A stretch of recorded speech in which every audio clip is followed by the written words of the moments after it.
সবকিছু চোখে আঙ্গুল দিয়ে কীর্তনের ভিতর দিয়ে প্রকাশ করছে। আমার সনাতন ধর্মটা কোনো ক্লাস করে শিক্ষা দেওয়া হয় না, এর ক্লাস এইভাবে হয়। ভাগবত গুরু গোসাই কীর্তনিয়ারা বলে, তো সব কীর্তনিয়া যে আমরা সবকিছু জানি তা তো না। অনেকে অনেক কিছু জানে, যে যতদূর জানে সে ততদূর করে। কেউ বহিরঙ্গ নিয়ে বুঝিয়ে ভালো কায়দা করে যায়, কেউ অন্তরঙ্গ নিয়ে বুঝে কায়দা করে যায়। যে যে জগতের মানুষ সেই সেই জগতের কথা ছাড়া সে বলতে পারবে না।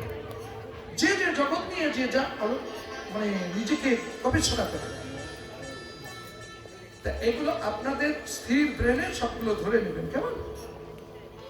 এইবার ফুল বলে যাচ্ছে, তাহলে ফুল পবিত্র নাকি?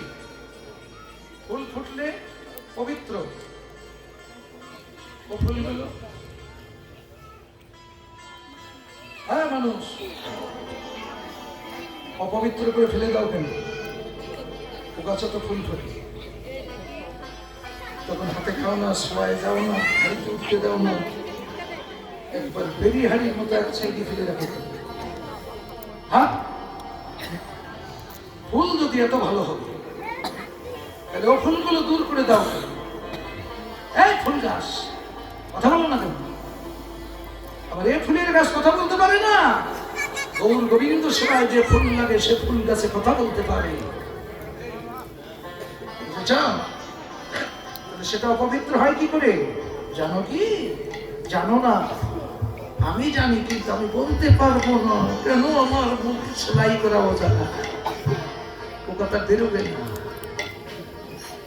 তাই আমি যতদূর যাওয়ার দরকার গেলাম, ইঙ্গিত দিলাম, এইবার ক্লিয়ার পাবে তোমার গুরু গোসার কাছে। ওই কীর্তনে এতদূর বলি আর এইটুকু বললো না গোসাই, এরপরে কি হবে সেটুকু ওই গোসাই বলে দেবে, ঠিক আছে? ফুল, তাই ফুল বনে যাচ্ছে, কেননা ফুলের সন্ধান সবাই জানে না, ফুলের সন্ধান সবাই রাখে না। কি একথা বলতে নাই তাই বলছো তো নাকি আর অন্য কিছু?